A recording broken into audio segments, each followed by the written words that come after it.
Sí, doctora, buenas tardes a todos y bienvenidos a la ponencia. El tema que nos corresponde ahora de fobias, a cargo de la doctora Karen Cabezas. Ella es especialista en psiquiatría y salud mental del Hospital Nacional Psiquiátrico Dr. José Molina Martínez. Adelante, doctora, bienvenida. Bueno, muchas gracias. Mi nombre es Karen Cabeza, soy médico especialista en psiquiatría y salud mental. Como comentó, como comentaron en la presentación, hoy vamos a hablar sobre las fobias, las cuales vamos a conocer un poco, ¿verdad? Entonces, como a modo de introducción, la palabra fobia viene del griego, que significa horror. Las fobias son uno de los trastornos más comunes del grupo de los trastornos de la ansiedad. Eso, ¿verdad? Me imagino que han visto en los demás temas, ¿verdad? La ansiedad comprende un solo área, ¿verdad? De clasificación de los trastornos mentales que es bastante amplio. Vamos a ver que aquí están los trastornos de ansiedad, el trastorno de pánico, etcétera. Entonces, las fobias específicas es una sola, una pequeña parte, digámoslo así, de todo este gran tema. Sin embargo, las personas para que padecen de la fobia raramente consultan al psiquiatra o al personal de salud. Y por ese motivo, ya que ellos lo reconocen de manera irracional sus temores y además su principal estrategia de afrontamiento se va a convertir en la evitación. O sea, ellos evitan estar en contacto con ese estímulo, ese lugar o ese animal, ¿verdad? Ya vamos a ir viendo que le ocasiona la fobia y eso va a reforzar de cierta manera su dificultad para consultar al personal de salud. Entonces, ¿cómo definimos las fobias? Se le denomina fobia a un trastorno caracterizado por un miedo persistente. La persona lo reconoce como irracional, exagerado y poco explicable, generado en una persona cuando se va a exponer a la presencia, ya sea de un objeto, una persona, un animal, un lugar o una situación en específico, como por ejemplo a las alturas o a ciertos animales. Entonces, este va a ser un temor exagerado a esas situaciones o cosas que en realidad no van a ser peligrosas y que la mayoría de las personas no las encuentran molestas. Eh, Esto quiere decir, ¿verdad?, que esa respuesta de esa persona que padece una fobia va a ser sumamente aumentado y ahí es donde se va a pasar esta línea, digámoslo así, de la normalidad, ya que la persona, su respuesta va a ser muy intensa que puede llegar incluso a limitar o a afectar gravemente la salud de las personas que lo sufren. Por ejemplo, va a evitar viajar, va a evitar, dependiendo, ¿verdad?, de la fobia en específico que tenga, así va a ser su conducta evitativa. Las fobias se caracterizan por esa emoción, que va a ser el miedo a esa situación, ¿verdad?, que le ocasiona la fobia. Como sabemos, el miedo va a ser algo común. Todos en algún momento hemos presentado miedo en algún momento, ¿verdad? Y va a ser una emoción completamente normal. Es una reacción natural. E incluso puede ser una experiencia adaptativa ante una situación o objeto que implica un peligro real. Todos hemos experimentado en algún momento, ¿verdad?, un miedo por decirlo así, estamos en contacto, por ejemplo, ante ciertos animales, por ejemplo, aquí está una serpiente, ¿verdad? Nos pueden generar cierto temor y es algo normal, pero una fobia ya se va a salir de esa normalidad y ya vamos a ver qué criterios o qué síntomas va a obtener la persona que lo va a llegar a ser irracional.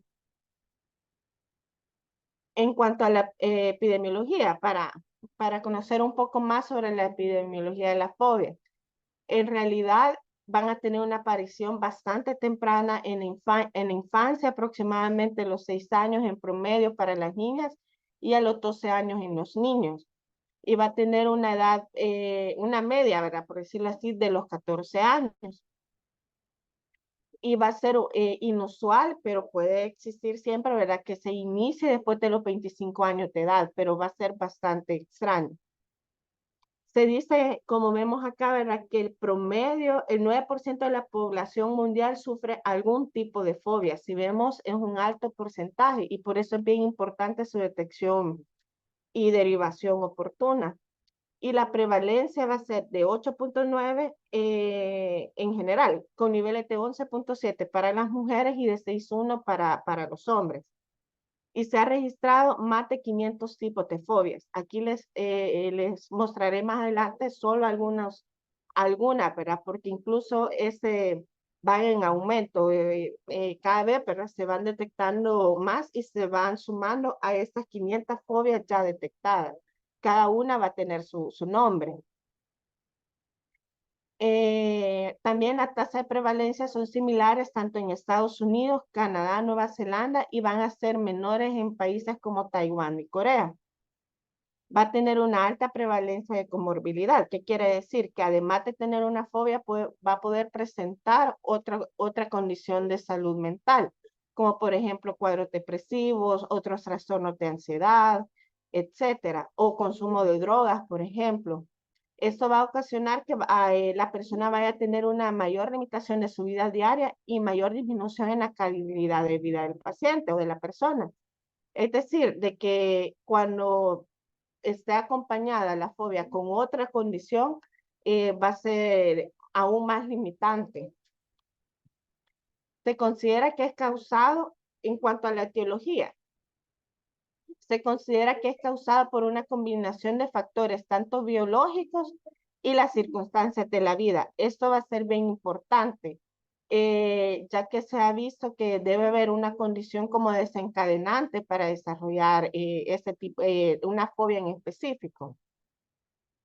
De la misma manera en que otros trastornos están determinados por cierta vulnerabilidad genética y diferentes factores del entorno. Entonces, vamos a ver que van a haber un factor neurobiológico, ¿verdad? O sea, un factor químico, un factor genético y también un factor psicológico que va a ser muy importante en estos casos.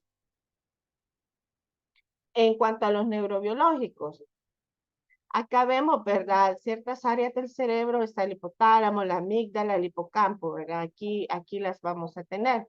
Y se ha visto que en cuanto a los trastornos de ansiedad, y específicamente en las fobias, como en la fobia social o en las fobias específicas, hay alteraciones en el funcionamiento de estas.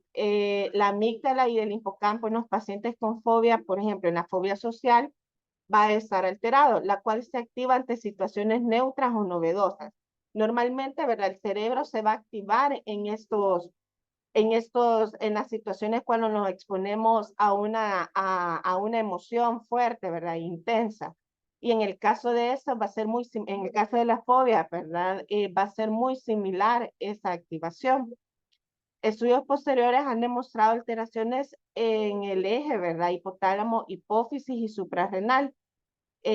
Aquí la función de la tiroides debe estar normal, pero vamos a ver que el cortisol va a aumentar. Recordemos que ese es el mecanismo como de alerta, ¿verdad?, que nos mantiene activos ante las situaciones de estrés.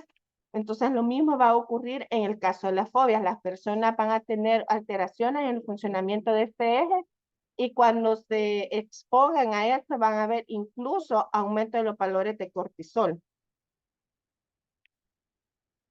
También se ha observado que va a haber una hipoactividad de los circuitos límbicos frontales.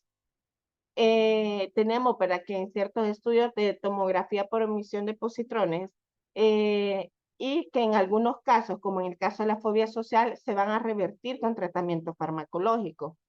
Recordemos que como van a haber varios tipos de fobia, pero en el caso de la fobia social sí va a ser importante el tratamiento farmacológico acompañado con la psicoterapia, para que ya las vamos a ver. Entonces, en cuanto a los neurotransmisores, que siempre está dentro de este aspecto neurobiológico, se acepta la existencia de una disfunción noradrenérgica, como hemos estado hablando, en los trastornos de ansiedad en general, modificada por la acción de los diferentes neurotransmisores, como la serotonina, los opioides y el GABA, que actuarían como un sustrato biológico susceptible de ser influenciado por los factores ambientales. Esto es bien interesante porque vemos cómo esos factores ambientales y las experiencias psicológicas van a alterar estos circuitos cerebrales, ¿verdad? Y van a hacer que haya una alteración o modificación en la acción de estos diferentes neurotransmisores. Entonces, en el caso de la fobia va a ocurrir eso, ¿verdad? Esas experiencias psicológicas que posiblemente la persona no las pueda identificar o en algunos casos las va a poder identificar exactamente en qué momento ocurrieron, van a ocasionar estas modificaciones en estos neurotransmisores, ya sea serotonina, los opioides o el GABA. Entonces, si vemos, está ese componente neurobiológico, pero también va a estar estos aspectos psicológicos muy relacionados. Las situaciones aversivas condicionantes con frecuencia van a originar cuadros ansiosos. Un número reducido de pacientes recuerda haber vivido una situación traumática, como habíamos mencionado.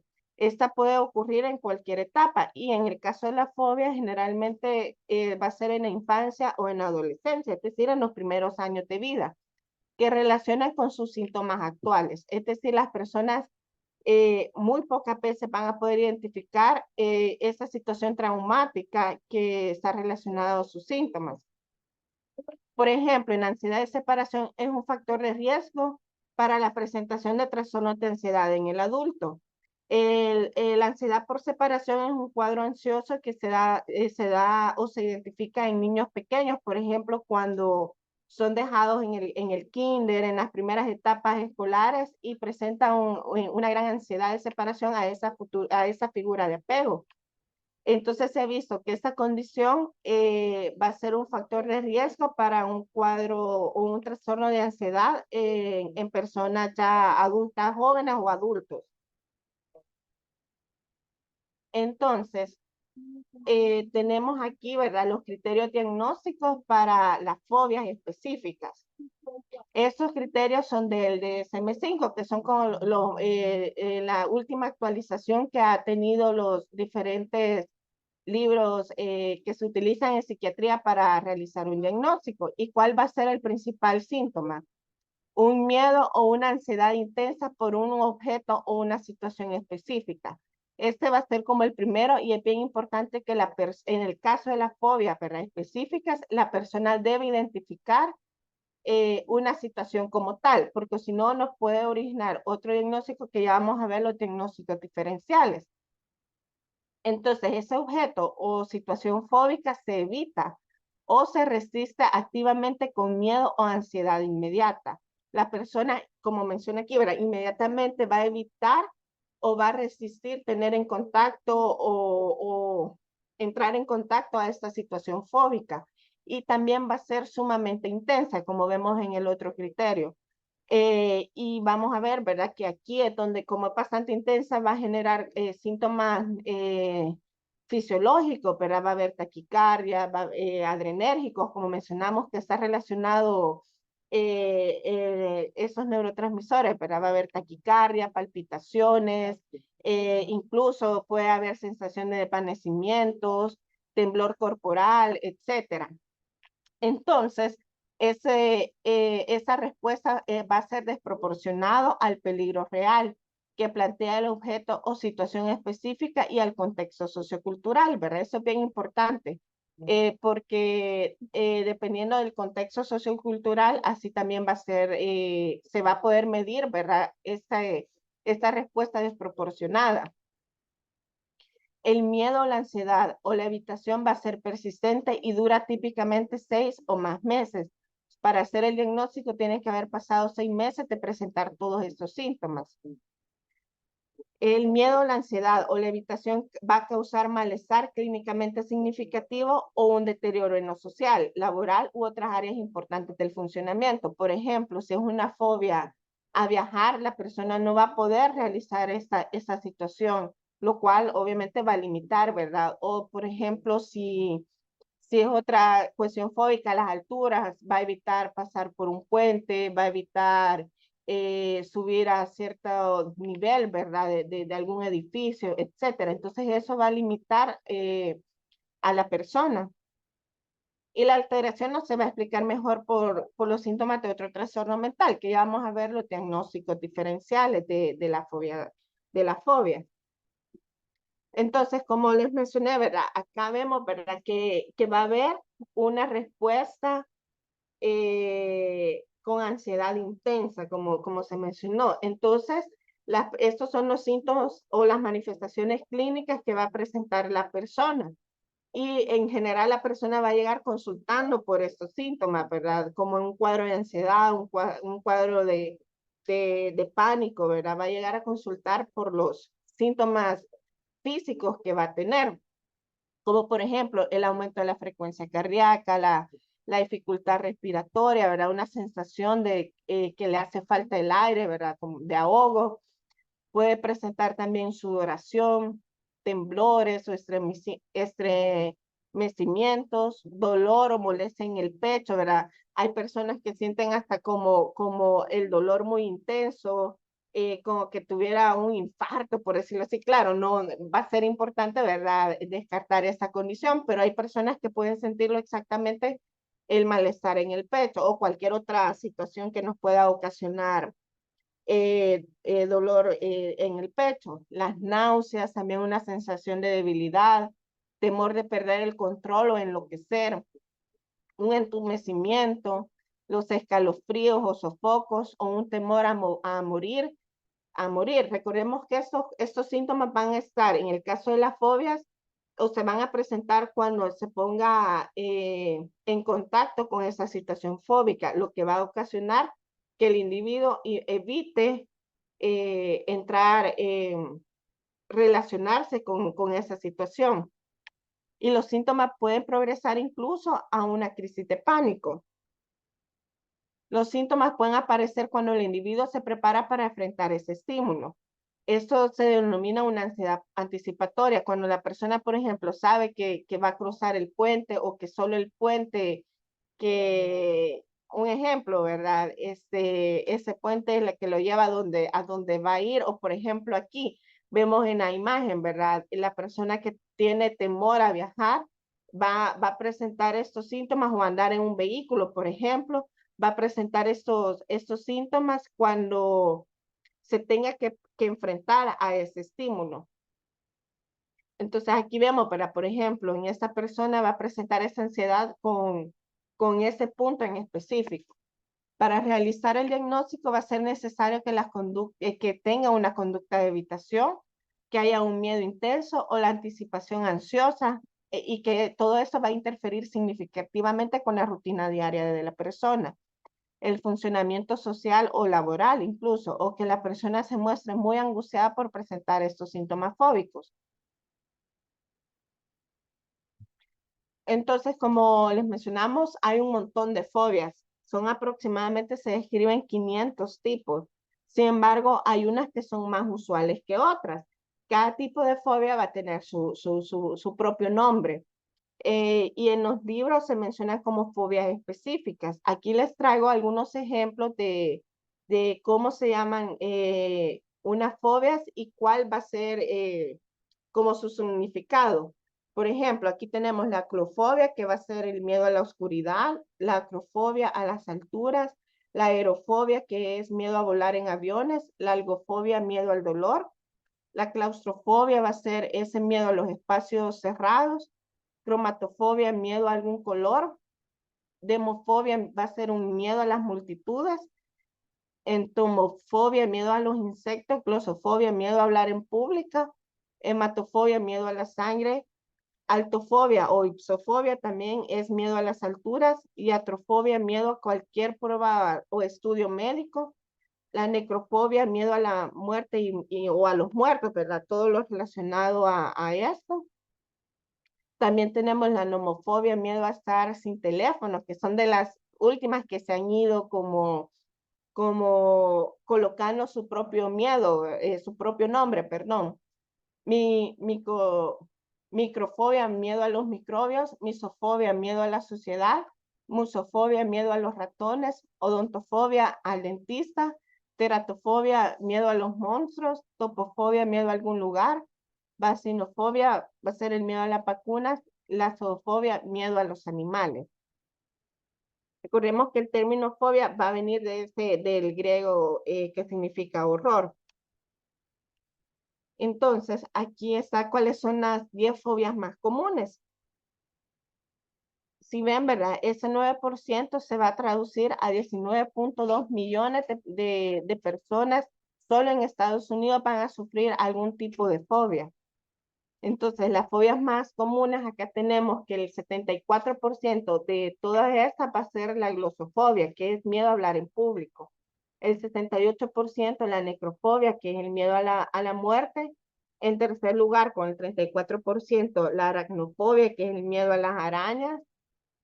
En cuarto lugar, la clofobia, que es el miedo a la oscuridad. En quinto lugar, la acrofobia, que es miedo a las alturas. El sexo, la sociofobia, que es miedo a las personas. Aerofobia sería la séptima, que significa miedo a volar, con el 6%. La claustrofobia es miedo a los espacios cerrados, con el 3%. La agorafobia, que es miedo a los espacios abiertos, con el 3%. Y la brontofobia, que es miedo a los rayos y truenos, con el 2%. Esas son las 10 fobias más usuales en la población, pero recordemos que hay 500 en total que van a ser aún menos frecuentes, pero no significa que no sean también importantes. Bueno, aquí veo unas preguntas. Ajá, bueno, ya vamos a revisar. Eh, Entonces, si vemos, ¿verdad? Va a ser bien importante hacer el diagnóstico diferencial de las fobias específicas. Y la mayoría, ¿verdad? De los diagnósticos diferencial va a ser siempre dentro de los cuadros de ansiedad. ¿Cuáles tenemos? Una de las más usuales. Está el trastorno de ansiedad generalizada, la fobia social, el trastorno obsesivo compulsivo, el trastorno de pánico y el trastorno de estrés postrauma. Estos son uno de los 5 diagnósticos diferenciales más importantes que hay que hacer. ¿En qué van a consistir esto? Vaya, la fobia social. La fobia social se va a referir a un miedo o ansiedad intensos que aparecen prácticamente en relación a una o más situaciones sociales, en la que la persona se expone al posible escrutinio por parte de otros. A diferencia de la fobia específica, que va a ser una situación, un lugar en específico, acá lo que va a ocasionar ese miedo y por tanto los síntomas ansiosos va a ser ponerse en público o las situaciones sociales en donde la persona puede hacer o según su condición psicológica, ahora él va a pensar que va a entrar al escrutinio o a hablar o va a ser el escrutinio por parte de los demás, por ejemplo, al exponer, ¿verdad? Algún tema, al entrar en alguna reunión o en alguna fiesta, por ejemplo. Entonces, para evitar este tipo de actividades, ya que eso es lo que le va a generar la ansiedad y los síntomas van a ser muy intensos, al igual que cualquier cuadro ansioso, ¿verdad? Los mismos síntomas que mencionamos. En el caso del trastorno de pánico, acá las crisis recurrentes de ansiedad grave, es decir, ese pánico no van a ser limitadas a ninguna situación o conjunto de circunstancias particulares. A diferencia de la fobia específica, va a haber algo que lo va a detonar. Por ejemplo, el hecho de las alturas, el hecho de entrar en contacto con algún animal que le genere ese temor, ¿verdad? Acá la persona va a tener esas crisis de ansiedad de manera imprevisible, va a empezar a tener esa sensación, esos síntomas ansiosos sin ningún objeto en específico. El otro diagnóstico diferencial va a ser el trastorno de ansiedad generalizada, que aquí va a haber una ansiedad y preocupación excesivas persistentes sobre diferentes acontecimientos y que se asocian a esa actividad fisiológica, ¿verdad? Es decir, en el trastorno de ansiedad generalizada, la persona se va a preocupar excesivamente por las diferentes actividades de la vida diaria, por ejemplo, el tráfico, que si va a tener problemas en el trabajo, que si va a tener problemas en los estudios, que se le da ansiedad, todas estas estos diferentes problemas, que en la casa, que las noticias, etcétera. Entonces, la persona con ansiedad generalizada, todas las situaciones de la vida diaria le va a generar esa preocupación excesiva, a diferencia de la fobia específica, como hemos estado mencionando, va a ser ese objeto, esa situación en específico que le va a generar los síntomas ansiosos. Otro diagnóstico diferencial, por ejemplo, el trastorno obsesivo compulsivo. Acá, ¿a qué se refiere esto? Es que va a haber una idea, es decir, un pensamiento un pensamiento que va a irrumpir una y otra vez en la actividad mental del individuo y que la persona por general va a intentar evitarlo, ¿verdad? Es decir, algún pensamiento repetitivo, por decirlo así, y la persona va a intentar resistirse a ello sin obtener resultados. Son percibidos como propios a pesar que son involuntarios y a menudo repulsivos. Es decir, aquí va a haber una idea muy repetitiva, intrusiva, que la persona va a percibir dentro de su mente, por decirlo así. Por ejemplo, el de lavado de manos, que hay que lavarse las manos, que tocaste la computadora, está sucia, hay que lavarse las manos. Entonces, ese pensamiento va a ser muy repetitivo. No va a ser, no va a ser un objeto o externo, por decirlo así. El otro diagnóstico diferencial va a ser el trastorno de estrés postrauma. Acá, en el trastorno de estrés postrauma, va a ser estos síntomas ansiosos que van a ser, que ya los hemos mencionado, van a ser respuesta a un acontecimiento estresante, a una situación de naturaleza excepcionalmente amenazante o catastrófica, ¿verdad? Que causarían por sí mismo malestar en casi todo el mundo, ¿verdad? Después de sobrevivir a alguna situación excepcionalmente catastrófica, como menciona aquí la diapositiva, la diapositiva, la persona va a presentar esos síntomas ansiosos. Por ejemplo, haber sobrevivido a algún accidente automovilístico o haber sobrevivido a alguna situación bastante intensa. La persona al pensar en esa situación es que le va a generar esos síntomas ansiosos. Y también puede haber conductas evitativas, ¿verdad? Pero va a ser relacionado a sobrevivir o a esa situación sumamente amenazante y que cualquier persona también se sintiera bastante, sería una respuesta normal, por decirlo así, que cualquier persona se sintiera así al haber sobrevivido a una situación similar. En cambio, en la fobia en específica, vemos que es algo, es irracional y no va a ser como compartido por otros. En el trastorno de estrés postraumático incluso pueden haber reviviscencias, es decir, flashback de esas situaciones o sueños relacionados a ese acontecimiento traumático. Este, Bueno, en cuanto al tratamiento, se menciona en el tratamiento que existe un gran consenso en que la piedra angular del tratamiento de las fobias específicas es la exposición al objeto de la situación temida. Aquí en el caso de la fobia, ¿verdad? Va a ser bien importante que la persona se exponga de manera gradual, ¿verdad? Y con apoyo psicoterapéutico en esa situación que le ocasiona ese temor. Se han estudiado otras alternativas de tratamiento, como la terapia cognitiva, que es bastante importante en esas situaciones, también la farmacoterapia, que va a ser un acompañamiento en algunos casos en donde la disfuncionalidad va a ser bastante marcada, el reprocesamiento y desensibilización con movimientos oculares. Esa es una estrategia utilizada usualmente en Estados Unidos o en otras personas para que están capacitadas en esa estrategia eh, para poder desensibilizar respecto a ciertos traumas. Acá, ¿verdad? Tenemos en el caso de la psicoterapia, hay diferentes técnicas, como les mencioné, y se utilizan como estrategia de exposición en el tratamiento de las fobias. Está la desensibilización progresiva, la cual consiste en ciertas técnicas de relajación mediante técnicas de respiración y mientras poco a poco la persona evoca en su mente la situación o objeto fóbico. Esa es una técnica, ¿verdad? Bastante utilizada y va a ser de manera gradual. Es importante siempre tener el acompañamiento psicoterapéutico en este caso. Y en el caso de exposición in vivo, la persona siempre va a ver una relajación mediante técnicas de respiración.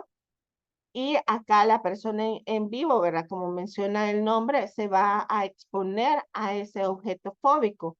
Como les comenté, va a ser de manera gradual y el acompañamiento terapéutico tiene que ser bien importante para no generar un mayor trauma, ¿verdad? En estas personas. En algunos individuos la disfuncionalidad de la fobia va a ser tan marcado que va a ser necesario un tratamiento farmacológico, por ejemplo, en la fobia social o en fobias específicas bastante intensas, nos tenemos que acompañar de algún psicofármaco. Aunque se ha visto que pueden ofrecer, en el caso de la fobia, pocos beneficios en el tratamiento de las fobias específicas, ya que como se mencionó, el tratamiento hasta ahora más efectivo van a ser las técnicas basadas en la exposición. ¿Esto qué quiere decir? Que si bien nos podemos acompañar de algunos medicamentos, en el caso de la fobia va a ser bien importante el proceso terapéutico para que la persona vaya superando esa situación fóbica. Entonces, va a ser bien importante derivar a esta persona tanto a psicología o a psiquiatría, dependiendo de la gravedad de los síntomas, eh, para que pueda superar esta situación. Y la prevención.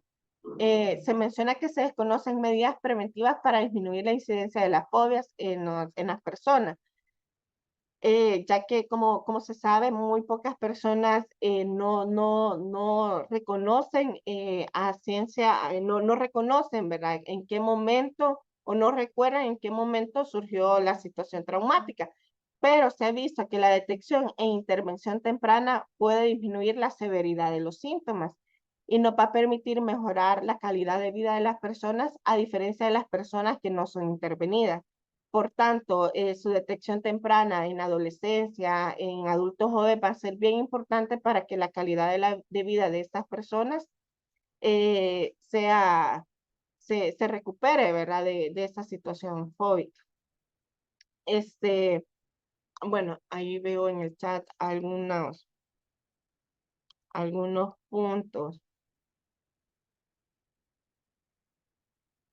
No sé si los leo yo o porque veo que salen con el nombre y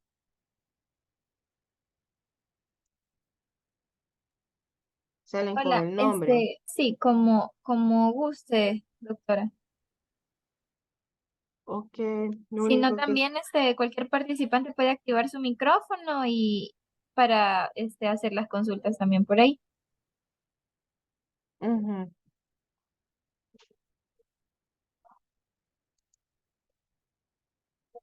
¿Alguna duda?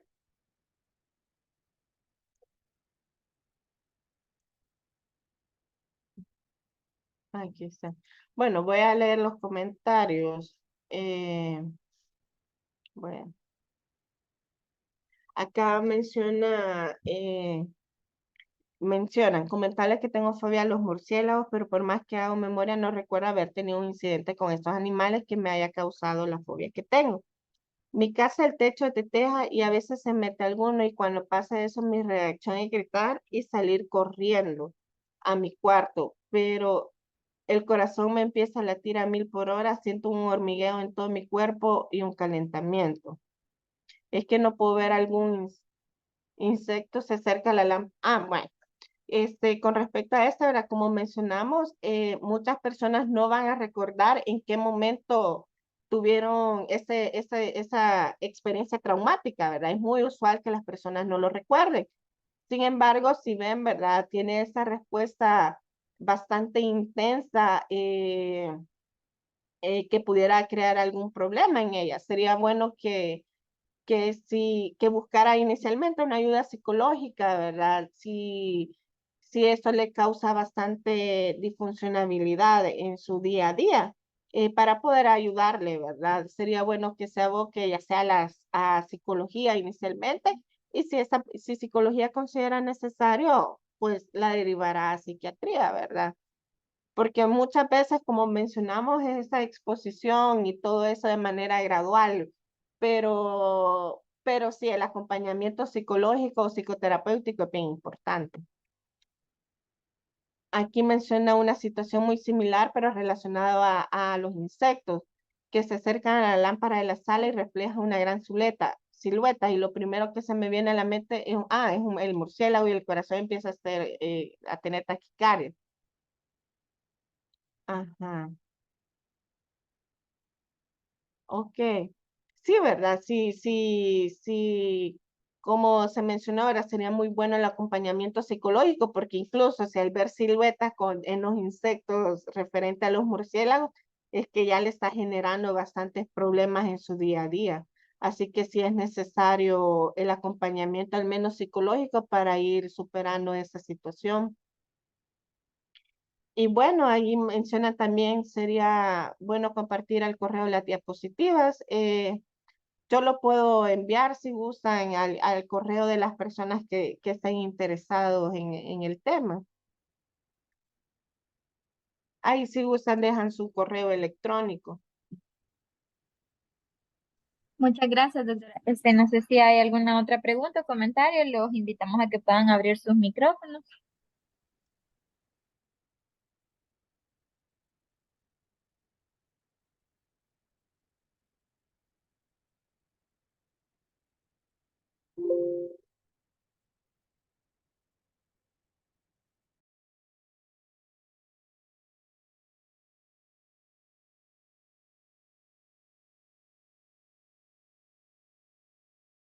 Ahí compartieron el correo. Si alguien más está interesado, yo los puedo enviar después al correo electrónico de cada persona o igual creo que quedan grabadas también en la página de MinSal, creo Sí, yo. la ponencia queda disponible en el canal de YouTube. Nos Ah, pueden encontrar como Formación y Desarrollo MinSal en YouTube y ahí están todas las ponencias. ok. Bueno, si no hay más preguntas, entonces le agradecemos por su tiempo, doctora, y a todas las personas que se conectaron también. Y eso sería todo. Muchísimas gracias. Bueno, gracias a ustedes por la invitación.